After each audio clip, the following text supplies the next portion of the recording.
বিসমিল্লাহির রহমানির রহিম। আসসালামু আলাইকুম। Welcome to Sumi's kitchen and craft. আজ তৈরি করেছি ঝিঙ্গের ভর্তা। ঝিঙ্গের ভর্তাটাও যে এত মজার হয় সেটা আমি নিজে তৈরি না করলে বুঝতাম না। প্রথমে ঝিঙ্গেগুলোকে কেটে তারপরে ধুয়ে তেল সামান্য পরিমাণ কড়াইতে তেল দিয়ে তেলের মধ্যে জাস্ট হালকা একটু লবণ দিয়ে ভেজে নিব। এমনভাবে ভাজবো যেন সিদ্ধ হয়ে যায়। এমনিতেও ঝিঙ্গে সিদ্ধ হতে খুব একটা সময় লাগে না, তারপর তেলের উপরেই ভাজার চেষ্টা করবেন। আমার ঝিঙ্গেগুলো ভেজে নেওয়া হয়ে গিয়েছে, এখন আমি তুলে নিব।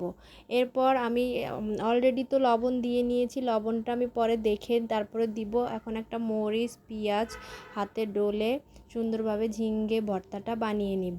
ঝিঙ্গে ভর্তাটা এত সুস্বাদু হয়, আমি না খেলে কখনোই বুঝতাম না। তবে আমি এটা একজন আপুকে করতে দেখেছি, তার থেকে ইন্সপায়ার্ড হয়েই তৈরি করেছি। এরপর একটু সরিষার তেল অ্যাড করে দিব। সরিষার তেল না দিলে কিন্তু অনেক ভর্তাই অসম্পূর্ণ থেকে যায়।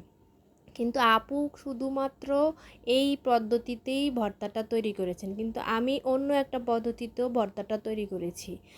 আমার এই পদ্ধতিতে ভর্তাটা তৈরি করা হয়ে গিয়েছে। দেখেন দেখতে যতটা সুন্দর লোভনীয় হয়েছে, খেতেও এটা ততটাই মজাদার হয়েছে। আমি আরেকভাবে করেছি, সেটা হচ্ছে সাথে কয়েকটা চিংড়ি মাছ ভেজে নিয়েছি। আর অন্য সব উপকরণ ঠিকঠাক থাকবে এবং ঝিঙ্গেটাকে একইভাবেই ভেজে নিয়েছি।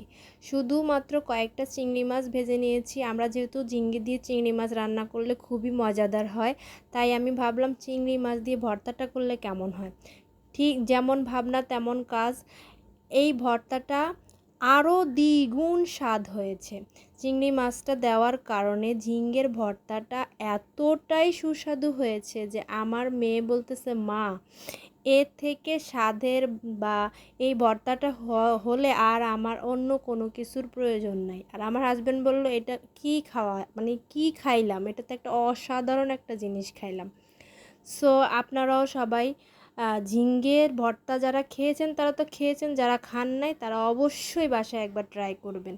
এটা খেতে কিন্তু দারুণ হয় গরম ভাতের সাথে। আর এখন মাংস খেতে খেতে তো সবারই মুখে রুচি চেঞ্জ করতে ইচ্ছে করে, তাই ভর্তাটা করে অবশ্যই ট্রাই করবেন।